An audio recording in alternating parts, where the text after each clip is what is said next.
વિદ્યાર્થીઓ, આપણે આગળના વિડિયો લેક્ચરમાં યુક્લિડની આપેલી 5 પૂર્વધારણા ભણ્યા. ફરી વખત તેને યાદ કરી લઈએ. પહેલી પૂર્વધારણા કે બે આપણને બિંદુ આપેલા હોય તેમાંથી અનન્ય રેખા પસાર કરી શકાય, એટલે કે એકને માત્ર એક જ રેખા પસાર કરી શકાય. બીજી પૂર્વધારણા શાંત રેખાને અનંત સુધી લંબાવી શકાય, એટલે કે જેને આપણે અત્યારે રેખાખંડ કહીએ છીએ એને યુક્લિડ શાંત રેખા કહેતા હતા. ત્રીજી પૂર્વધારણા કોઈ પણ બિંદુને કેન્દ્ર અને કોઈ પણ લંબાઈની ત્રિજ્યા લઈ વર્તુળ રચી શકાય. ચોથી પૂર્વધારણા બધા કાટખૂણા એકબીજાને હંમેશા સરખા હોય છે, એટલે કે બધા કાટખૂણા હંમેશા સમાન હોય છે.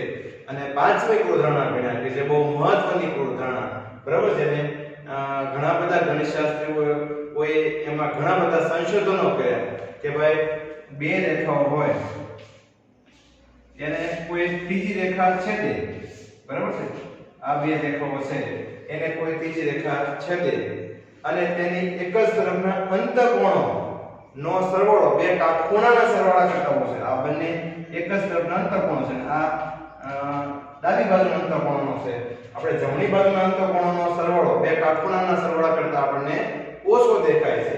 તો તે બે બાજુઓને અનંત સુધી લંબાવતા, દાખલા તરીકે આ બાજુને આગળ લંબાવશો આમ જશે અને આ બાજુને લંબાવશો અહીંયા અનંત સુધી લંબાવતા આગળ જઈને એકબીજાને છેદશે, બરાબર છે. તો આ જે પાંચમી જે યુક્લિડની પૂર્વધારણા હતી એને સમકક્ષ, એટલે કે એના જેવા વિધાનો ઘણા બધા ગણિતશાસ્ત્રીએ આપ્યા. મેં તમને પહેલા કીધું હતું કે પાંચમી યુક્લિડની જે પૂર્વધારણા છે એને ઈ સમયના ઘણા બધા ગણિતશાસ્ત્રીઓ પૂર્વધારણા સ્વીકારવા તૈયાર નહોતા, બરાબર છે. એને પ્રમેય તરીકે ઓળખતા અને પ્રમેય સાબિત કરવા માટે ઘણા બધા પ્રયત્નો કર્યા. અને મેં તમને કીધું હતું કે પ્રમેય સાબિત ન થયો પણ એમાંથી નવી ભૂમિતિનું સર્જન થયું. જો આપણે અહીંયા આગળનો પોઈન્ટ, યુક્લિડની પાંચમી પૂર્વધારણાને સમકક્ષ વિધાનો. અલગ અલગ ગણિતશાસ્ત્રીઓએ યુક્લિડની પાંચમી પૂર્વધારણાને સમકક્ષ વિધાનો આપ્યા. એમાંથી જો ગણિતના ઇતિહાસમાં યુક્લિડની પાંચમી પૂર્વધારણા ખૂબ નોંધપાત્ર છે. એટલે કે મેં તમને કીધું યુક્લિડની પાંચમી પૂર્વધારણાને પ્રમેય સાબિત કરવા માટે ઘણા બધા ગણિતશાસ્ત્રીઓ પ્રયત્ન કર્યા અને એમાંથી નવી ભૂમિતિનું સર્જન થયું. એટલા માટે કહી શકાય એના આ પાંચમી પૂર્વધારણા છે ખૂબ નોંધપાત્ર છે. આ પૂર્વધારણાના પરિણામ સ્વરૂપ જો બે રેખાઓને છેદતી રેખાની એક તરફના બંને અંતઃકોણોનો સરવાળો 180 થાય તો બંને રેખાઓ ક્યારેય છેદે નહીં. એમાં મેં તમને પાંચ પૂર્વધારણા આપણે શું કહેવા માંગે પાંચમી પૂર્વધારણા કે જો બે રેખાઓને એક રેખા છેદે અને એક તરફના બંને અંતઃકોણોનો સરવાળો બે કાટખૂણા કરતા ઓછો હોય તો આ બંને રેખાઓ અનંત સુધી લંબાવતા આગળ છેદે. પણ વિદ્યાર્થી તો બે રેખાઓ હોય આ રીતે હું તમને દોરું છું એને એક રેખા છેદે અને આ બંને અંતઃકોણનો સરવાળો 180 થાય તો તમે આ બે રેખાઓને અનંત સુધી લંબાવો તો પણ આગળ જઈને એકબીજાને છેદે નહીં, બરાબર છે. એટલે એ કહેવા માંગે છે કે જો બે રેખાને એક રેખા છેદે અને એના બંને અંતઃકોણનો સરવાળો 180 હોય તો બંને રેખાઓ આગળ જઈને છેદે નહીં, એવું આપણે અહીંયા કીધું છે. આગળ જોઈએ આપણે આ પૂર્વધારણા ને સમકક્ષ અનેક વિધાનો છે કે ભાઈ આ પૂર્વધારણા છે પાંચમી પૂર્વધારણા એને સમકક્ષ એટલે એને જેવા ઘણા બધા વિધાનો છે.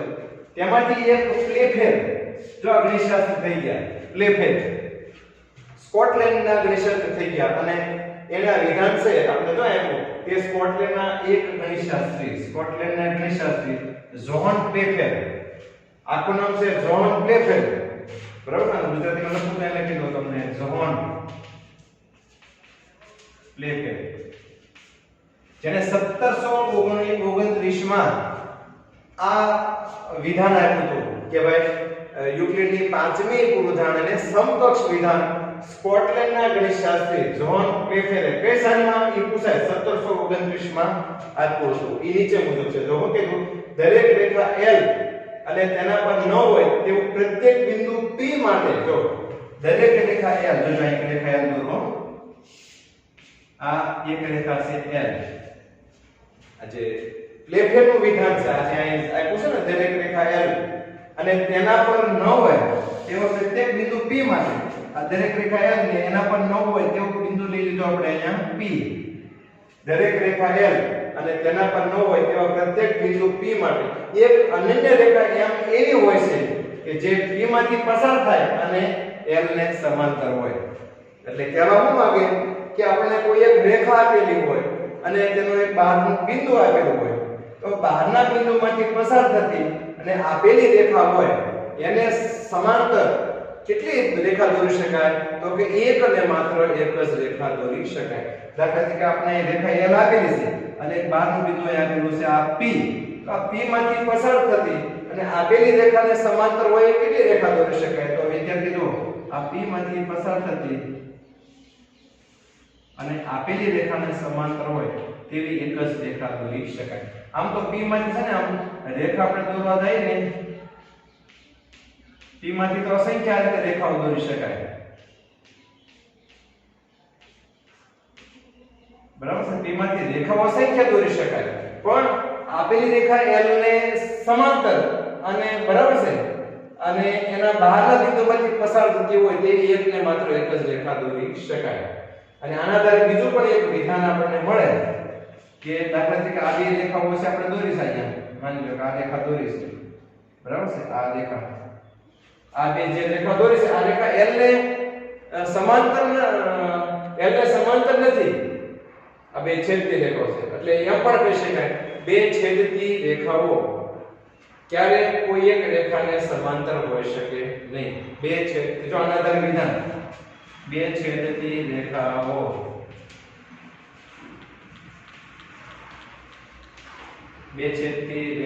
ક્યારે કોઈ ત્રીજી રેખાને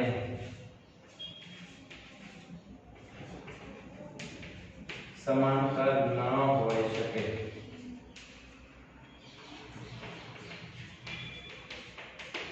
આ બે છેદતી રેખાઓ છે એ ક્યારે કોઈ ત્રીજી રેખા છે એને સમાંતર ન હોઈ શકે.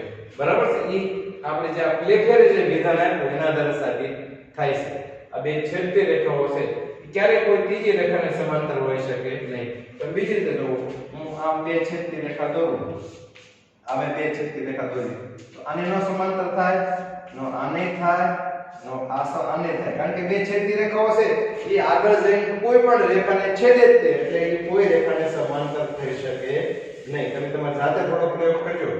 પ્લેફેરનું વિધાન ફરી કહો છો એટલે પ્રોપર્ટી શું કહેવા માંગે છો? આ પ્લેફેરનું વિધાન છે અહીંથી શરૂ કરીને અહીં સુધી.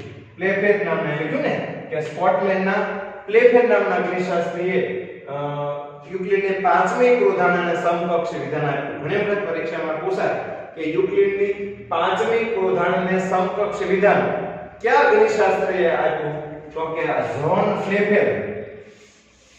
આ જ્હોન પ્લેફેર થઈ ગયા સ્કોટલેન્ડ દેશના, બરાબર છે? એને યુક્લિડની પાંચમી પૂર્વધારણાને સમકક્ષ વિધાન આપ્યું. તો હું છે જોવો તો કે દરેક રેખા L અને તેના પર ન હોય તેવા પ્રત્યેક બિંદુ P માટે કે ભાઈ તો ઉલ્લેખ કરી લો દરેક રેખા આપણે L એટલે કોઈ પણ રેખા L હોય અને એને બહારનું બિંદુ P હોય. જો હું કીધું દરેક રેખા L અને તેના પર ન હોય તેવા પ્રત્યેક બિંદુ P માટે, એટલે કે એક રેખા L એક રેખા લઈ લો અને એની બહારનું એક બિંદુ લઈ લો માટે આ એક અનન્ય રેખા M એવી મળે, એક P માટે એક અનન્ય રેખા M એવી હોય કે જે P માંથી પસાર થાય અને L ને સમાંતર થાય. એટલે કે કોઈ પણ આપણે એક રેખા આપેલી હોય અને બહારનું બિંદુ આપેલું હોય તો એ બહારના બિંદુમાંથી પસાર થતી અને આ રેખાને સમાંતર હોય એવી કેટલી રેખા દોરી શકાય? એવી એક ને માત્ર એક જ રેખા દોરી શકાય. એવું આપણને અહીંયા આ યુક્લિડની પાંચમી ક્રોધાનને સમકક્ષ વિધાન છે આપ્યું સ્કોટલેન્ડના ગણિતશાસ્ત્રી જ્હોન પ્લેફેરે. એના આધારે આપણે કહી શકીએ કે કોઈ પણ રેખા આપેલી હોય, અહીં આપણે રેખા L આપેલ છે અને બહારનું બિંદુ P આપેલું છે, તો બહારના બિંદુમાંથી પસાર થતી અને આપેલી રેખાને સમાંતર હોય તેવી કેટલી રેખા દોરી શકાય? એક જ રેખા દોરી શકાય. એક બિંદુમાં આપેલી રેખાને સમાંતર ને રેખાના બહારનું એક બિંદુ આપેલું હોય. આમ તો તમે ઘણા વિદ્યાર્થીઓ એમ કહે છે કે એક કોઈ રેખા આપેલી હોય એને સમાંતર તો ઘણી બધી રેખા દોરી શકાય. જો આ રીતે આ ઉપર દોરી શકાય, એને નીચે દોરી શકાય, પણ અહીંયા શું કહેવા માંગે છે કે એક રેખા આપેલી હોય ને બહારનું બિંદુ આપેલું હોય, તો એ બહારના બિંદુમાંથી પસાર થતી અને આપેલ રેખાને સમાંતર હોય એવી કેટલી એક અને માત્ર એક જ રેખા દોરી શકાય. એક માટે અનન્ય શબ્દ પણ આવે છે. તમે એક શબ્દ વાપરો અહીંયા કે એક માટે અનન્ય શબ્દ પણ છે. અનન્ય એટલે એક અને માત્ર એક જ, અથવા એને હું તમે કહો એક અને માત્ર એક જ, કે આ બધા શબ્દો એક જ છે. તો યુક્લિડની તમને ઘણી વખત પૂછાય કે પ્લેફેરનું યુક્લિડની 5મી પૂર્વધારણાને સમકક્ષ પ્લેફેરનું વિધાન લખો. તો આપણે લખવાનું તમારી રીતે પણ આ રીતે લખી શકો. કોઈ એક રેખા આપેલી હોય અને તેના બહારનું બિંદુ આપેલું હોય, તો તેના બહારના બિંદુમાંથી પસાર થતી અને આપેલી જે રેખા છે L એને સમાંતર હોય તેવી વધુમાં વધુ એક રેખા દોરી શકાય. એટલે કે એક જ દોરી શકાય, એકથી વધુ રેખા દોરી શકાય નહીં. બરાબર છે? આ બહારના બિંદુમાંથી હમણાં પેલા આગળ મેં તમને કીધું આમાંથી તો તમે આ રીતે અસંખ્ય તમે રેખાઓ પસાર કરી શકો બહારના બિંદુમાંથી. બરાબર છે? બહારના બિંદુમાંથી અસંખ્ય રેખાઓ પસાર કરી શકાય, પણ આપેલી જે રેખા L છે એને સમાંતર હોય તેવી તો કેટલી રેખા દોરી શકાય? એક જ રેખા દોરી શકાય. તો વિદ્યાર્થીઓ આપણે આજના વિડિયોમાં યુક્લિડની 5મી પૂર્વધારણાને સમકક્ષ વિધાન જે પ્લેફેર આપ્યું એ આપણે ભણ્યા. વિદ્યાર્થીઓ આપણે આગળ ભણીએ કે યુક્લિડને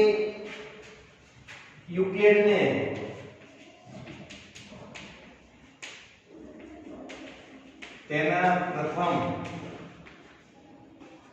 28 પ્રમેય યુક્લિડને તેના પ્રથમ 28 પ્રમેય સાબિત કરવા માટે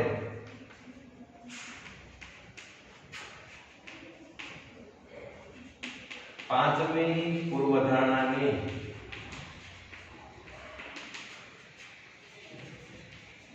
જરૂર ન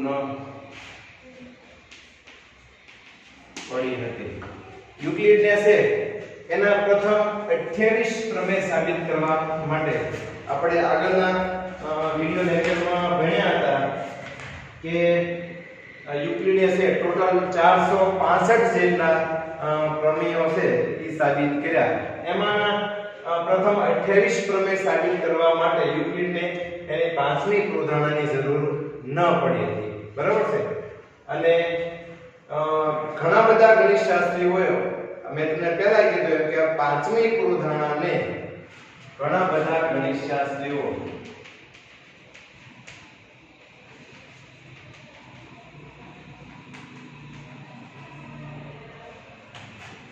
પાંચમી પૂર્વધારણાને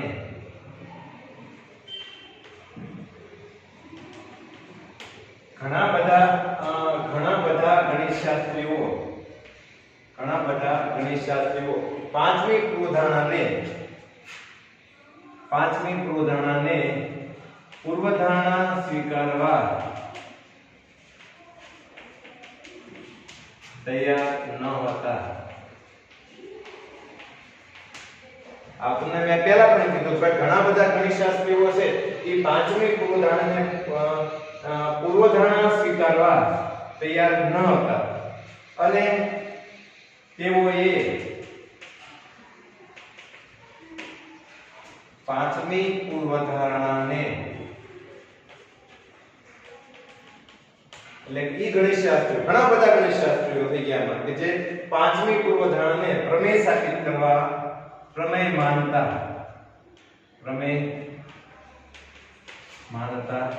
હતા કે ભાઈ ઘણા બધા ગણિતશાસ્ત્રી થઈ ગયા. યુક્લિડે જે 5 પૂર્વધારણા આપી હતી એમાંની પાંચમી જે પૂર્વધારણા કે બે રેખાઓને એક ત્રીજી રેખા છેદે અને તેને એક તરફના અંતઃકોણોનો સરવાળો બે કાટખૂણાના સરવાળા કરતા ઓછો હોય તો બંને રેખાઓને એક તરફ અનંત સુધી લંબાવતા તેઓ છેદે. તો એ પૂર્વધારણાને ઘણા બધા ગણિતશાસ્ત્રીઓ પૂર્વધારણા સ્વીકારવા તૈયાર નહોતા. કે ઘણા ગણિતશાસ્ત્રીઓ એમ કહેતા કે પાંચમી પૂર્વધારણા છે પૂર્વધારણા નથી, ઈ તો ખરેખર પ્રમેય છે. પ્રમેય એટલે સમજો છો ને કે જેને આપણે સાબિત કરવું પડે, જે આપણે ખાલી વિધાન ઉપરથી આપણે એને સાચું કહી શકીએ નહીં, એને પ્રમેય કહેવાય. જે આપણે ભણી ગયા જેને આપણે સાબિત કરવું પડે, એટલે તેઓ પાંચમી પૂર્વધારણાને પ્રમેય માનતા હતા. પાંચમી પૂર્વધારણાને પ્રમેય તરીકે નીચે લખી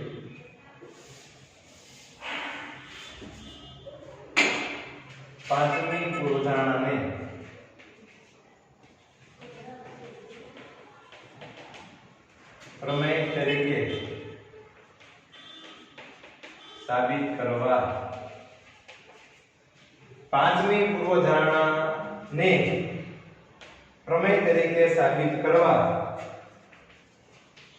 1 થી 4 પૂર્વધારણા 1 થી 4 પૂર્વધારણા તેમજ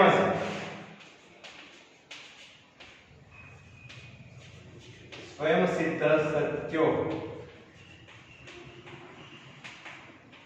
પાંચમી પૂર્વધારણાને પ્રમેય તરીકે સાબિત કરવા શેનો ઉપયોગ કરવામાં આવ્યો તો 1 થી 4 પૂર્વધારણા અને સ્વયંસિદ્ધ સત્યો ની મદદથી પાંચમી પૂર્વધારણાને પ્રમેય તરીકે સાબિત કરવા 1 થી 4 પૂર્વધારણા તેમજ સ્વયંસિદ્ધ સત્યો નો ઉપયોગ કરવામાં આવ્યો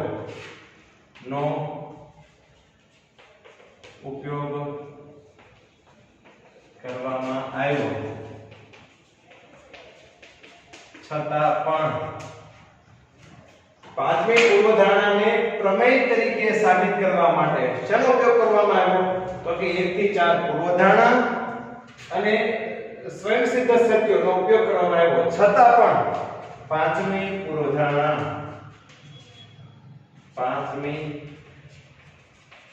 પૂર્વધારણા પ્રમેય સાબિત થઈ શકી નહીં. પાંચમી પૂર્વધારણાના જે ઘણા બધા ગણિતશાસ્ત્રી માનતા કે પ્રમેય છે તો એ પ્રમેય સાબિત થઈ શકી નહીં. જે છેલ્લે પૂર્વધારણા તરીકે જ માન્ય રહી.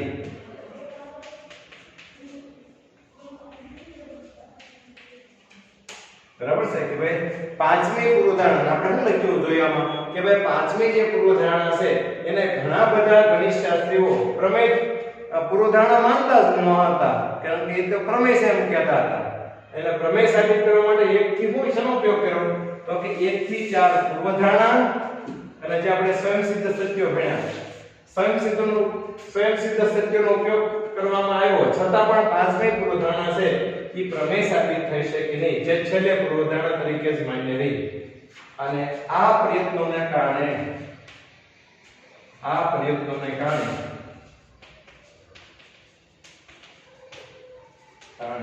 ઘણી બધી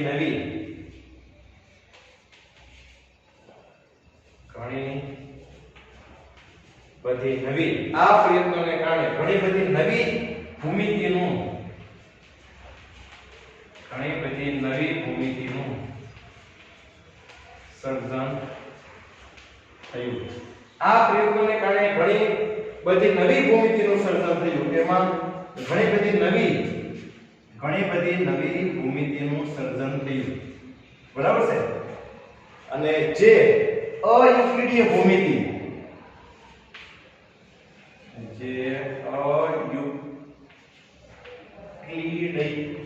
અયુક્લિડી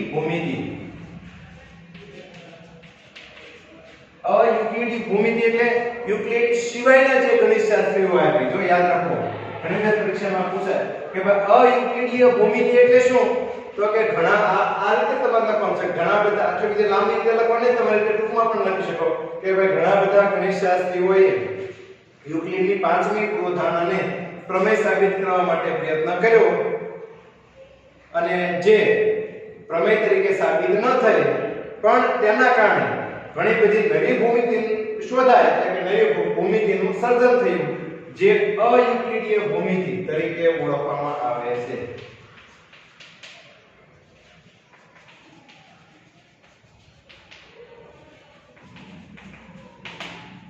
પહેલાના સમયમાં અથવા યુક્લિડ સુધીના સમયમાં યુક્લિડની ભૂમિતિ જ માન્ય હતી. અત્યારે આપણે ઘણી બધી ભૂમિતિઓ જે વાપરી છે યુક્લિડની જ ભૂમિતિ છે પણ યુક્લિડની પાંચમી પૂર્વધારણાને પ્રમેય સાબિત કરવા માટે ઘણા બધા ગણિતશાસ્ત્રીઓ પ્રયત્નો કર્યા અને એના કારણે જે નવી ભૂમિતિનું સર્જન થયું કારણ કે એના કારણે ઘણા બધા ગણિતશાસ્ત્રીએ પ્રયત્નો કર્યા નવી યુક્લિડની પાંચમી પૂર્વધારણાને પ્રમેય સાબિત કરવા માટે અને પ્રમેય સાબિત ન થાય પણ એમાંથી નવી ભૂમિતિનું સર્જન થયું એટલે નવી ભૂમિતિ શોધાય. ઈ ભૂમિતિ કઈ ભૂમિતિ તરીકે ઓળખવામાં આવે છે? જો અયુક્લિડીય ભૂમિતિ. અયુક્લિડીય ભૂમિતિ એટલે યુક્લિડની સિવાયની ભૂમિતિ, એટલે કે જે યુક્લિડ સિવાયના ગણિતશાસ્ત્રીઓએ આપી ઈ ભૂમિતિ અયુક્લિડીય ભૂમિતિ તરીકે ઓળખવામાં આવે છે, જે ગોલી ભૂમિતિ તરીકે ઓળખાય છે.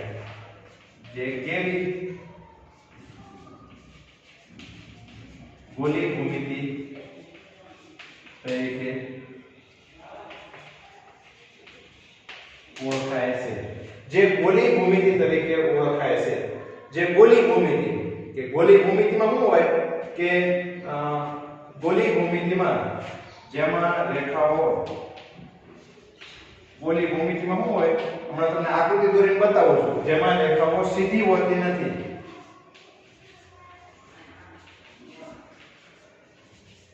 સીધી હોતી નથી અને દીર્ઘવર્તુળનો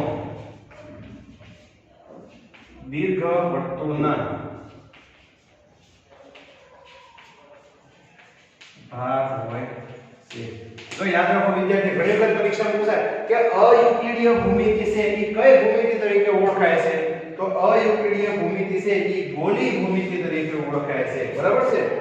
જેમાં રેખાઓ કેવું હોય કે જેમાં આપણે રેખા દોરી તો આમ સીધી દોરી આમ. બરાબર છે? જ્યારે આ અયુક્લિડીય ભૂમિતિ છે જે ગોલી ભૂમિતિ તરીકે ઓળખાય છે, એમાં રેખાઓ આમ સીધી ન હોય, આમ આડી સીધી કે આમ સીધી ન હોય. એમાં આકૃતિ તમને દોરું. અયુક્લિડીય ભૂમિતિમાં દાખલા તરીકે વચ્ચેનો આપણે વ્યાસ દાખલા તરીકે કેન્દ્રમાંથી પસાર થતો દોરવો હોય તો આમ સીધો ન દોરી શકે, આમ દોરી શકાય. આ રીતે એમાં રેખાઓ સીધી ન હોય, આ રીતે વર્તુળાકારની રેખાઓ, જેમાં રેખાઓ સીધી હોતી નથી, આ રીતે વર્તુળાકાર રેખાઓ અયુક્લિડીય ભૂમિતિમાં. એટલે કે જે કઈ ભૂમિતિ તરીકે ઓળખાય? જે ગોલી ભૂમિતિ તરીકે ઓળખાય. કોણ ગોલી ભૂમિતિ તરીકે ઓળખાય? યુક્લિડ સિવાયના ગણિતશાસ્ત્રીઓએ જે ભૂમિતિ આપી અને ઈ ભૂમિતિ અયુક્લિડીય ભૂમિતિ તરીકે ઓળખવામાં આવે છે, જેને ગોલી ભૂમિતિ તરીકે તરીકે પણ ઓળખાય છે. જે બરાબર છે? એ ગોલી ભૂમિતિ શું હોય? રેખાઓ સીધી ન હોય. દાખલા તરીકે મેં આ વર્તુળમાં વ્યાસ દોર્યો તો આમ દોરવાનો, અને એમાં રેખાઓ અને લંબમાં રેખાઓ દોરવી તો આમ રેખા દોરજો, અને લંબ રેખાઓ.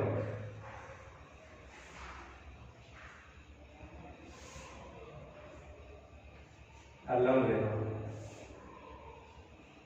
કહેવાય. આ ગોલી ભૂમિતિ કે જેમાં રેખાઓ સીધી નથી હોતી, દીર્ઘવર્તુળનો ભાગ હોય છે. જો રેખાઓ જેમાં રેખાઓ સીધી નથી હોતી એટલે દીર્ઘવર્તુળનો ભાગ હોય છે. આ રીતે તમને સામાજિક વિજ્ઞાનમાં ભણ્યા કે જેમાં આપણે નકશામાં અક્ષાંશ અને રેખાંશ આપણે બતાવી છે. એમાં તમને ખબર હોય તો આખો નકશો આપણો પૃથ્વી ગોળ છે, એટલે એમાં રેખાઓ આમ સીધી ન દોરી શકાય. એમાં આ રીતે આપણે રેખાઓ વર્તુળાકાર રેખાઓ દોરી છે. તો કે આ એક ગોલી ભૂમિતિ તરીકે ઓળખવામાં આવે છે, જેમાં રેખાઓ સીધી ન હોય અને એ ગોળાકાર સ્વરૂપે હોય. બરાબર છે? જો લખ્યો આપણે, અને ઘણી બધી પરીક્ષામાં પૂછે કે ભાઈ અયુક્લિડીય ભૂમિતિ કઈ ભૂમિતિ તરીકે ઓળખવામાં આવે છે? તો કે ગોલી ભૂમિતિ તરીકે ઓળખવામાં આવે છે. ગોલી ભૂમિતિમાં રેખાઓ કેવું હોય? તો કે જેમાં રેખાઓ સીધી હોતી નથી અને દીર્ઘવર્તુળનો ભાગ હોય છે, એટલે કે આ રીતે લાંબી વર્તુળાકાર ટાઈપની રેખાઓ હોય છે. બરાબર છે? આપણે વર્તુળમાં ચાપ મારીએ ને એવી રેખાઓ હોય કે જે મેં તમને કીધું નકશામાં આપણે અક્ષાંશ ને રેખાંશ બતાવી છે, અથવા તમે જોજો નકશામાં અક્ષાંશ ને રેખાંશ, એમાં આ રીતની રેખાઓ હોય છે. અને છેલ્લે આપણે લખીએ કે યુક્લિડની ભૂમિતિ છે. યુક્લિડની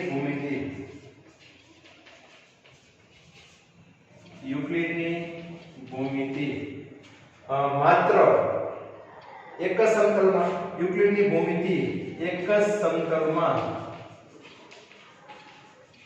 બનતી આકૃતિઓ માટે, જો યુક્લિડની ભૂમિતિ એક જ સમતલમાં બનતી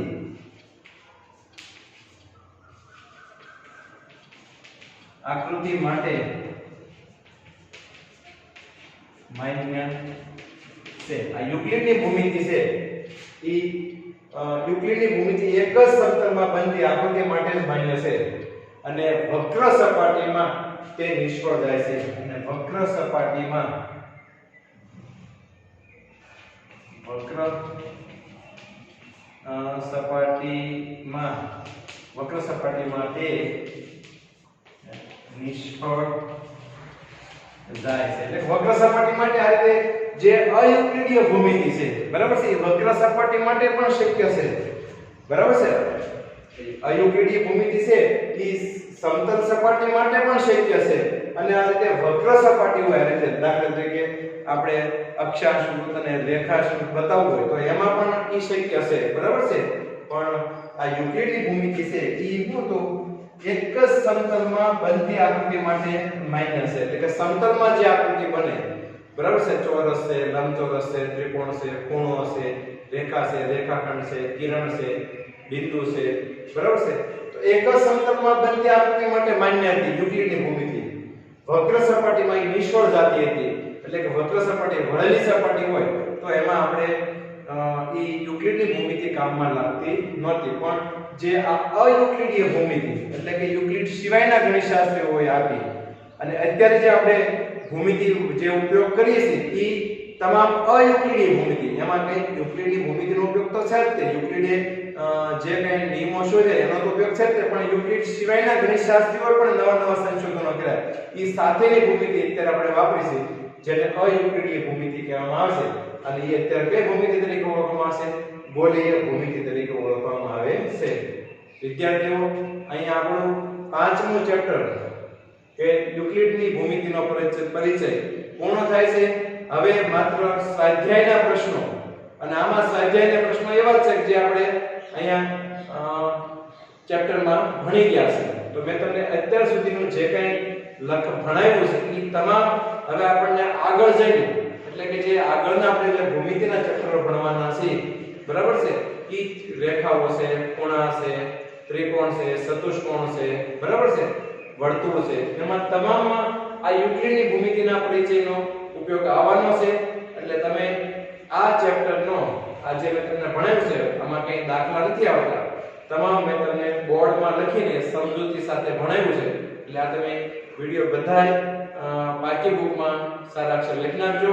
આના પછી પણ હું તમને જે સ્વાધ્યાય સોલ્વ કરાવવાનો છું એ પણ તમે પાકી બુકમાં લખતા જજો, આરોને સમજતા જજો. કઈ પ્રશ્ન હોય તો તમે મને ફોન કરીને પણ પૂછી શકો, બરાબર છે. આ ચેપ્ટરમાં ભલે કોઈ દાખલા નથી પણ આગળ જઈને ખૂબ મહત્વનું છે, બહુ કામમાં આવે એવું ચેપ્ટર છે, એટલે તમે એને બરોબર તૈયાર કરશો.